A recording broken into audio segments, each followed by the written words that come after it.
than 3,000 gallons of water were used to make your smartphone. Take a look around.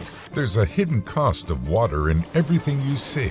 It might seem like water is abundant on Earth, but only 2.5% of it is fresh water. That's not much considering the demand for freshwater resources is increasing. So who uses this water? Let's break it down into percentages of total freshwater consumption.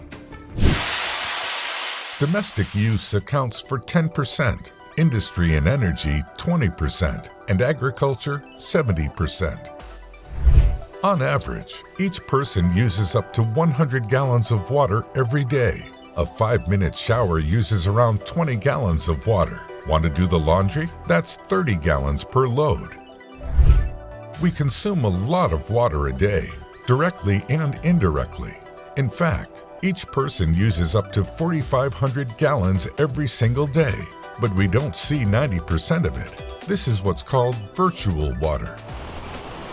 Water is used to make essentially everything. Almost every product you buy requires it during some part of its production process, whether that's for fabricating, processing, washing, diluting, cooling, or transporting. The list goes on. Clothing is particularly water intensive. The cotton t-shirt you may be wearing costs around 713 gallons of water. That much drinking water could sustain one person for 900 days. Why does it take so much water? Most clothing is made from cotton, and cotton is the thirstiest water source. It takes approximately 3,475 gallons of water to make a pound of cotton. We don't often think of our lights and technology as water intensive, but energy production consumes quite a lot of water. Large volumes of water are needed to cool power-producing equipment. Estimates suggest that approximately 195 billion gallons of water are used to cool equipment every day, but an average of about 96% is returned or discharged to lakes and rivers to be used for other purposes. This is particularly important because our energy consumption is set to increase 35% by 2035, causing a surge in water use of 15% and consumption by 85%. So energy systems will become even more vulnerable to any variability in water supply. Above all, water is most critical for the food we eat. To grow our food, farmers use what's called blue water and green water. Green water comes from rain and other types of precipitation. It's stored in the soil as moisture and makes up most of the water used in agriculture. Blue water is made up of surface and groundwater. Think of rivers and lakes. Blue water is used for irrigation when rainwater is scarce, but irrigation methods can be inefficient, so a large percentage of the water goes to waste.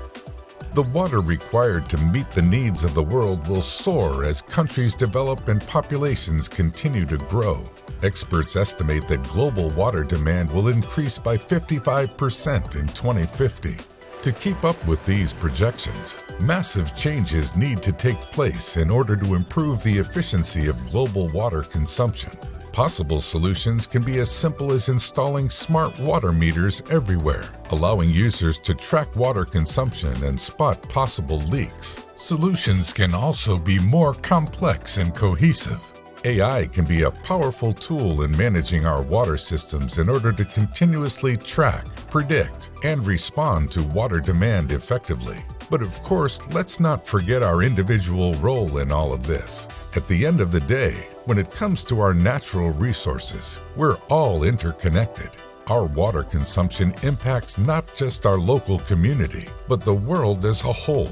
That's why we need to rethink the way we value and manage water.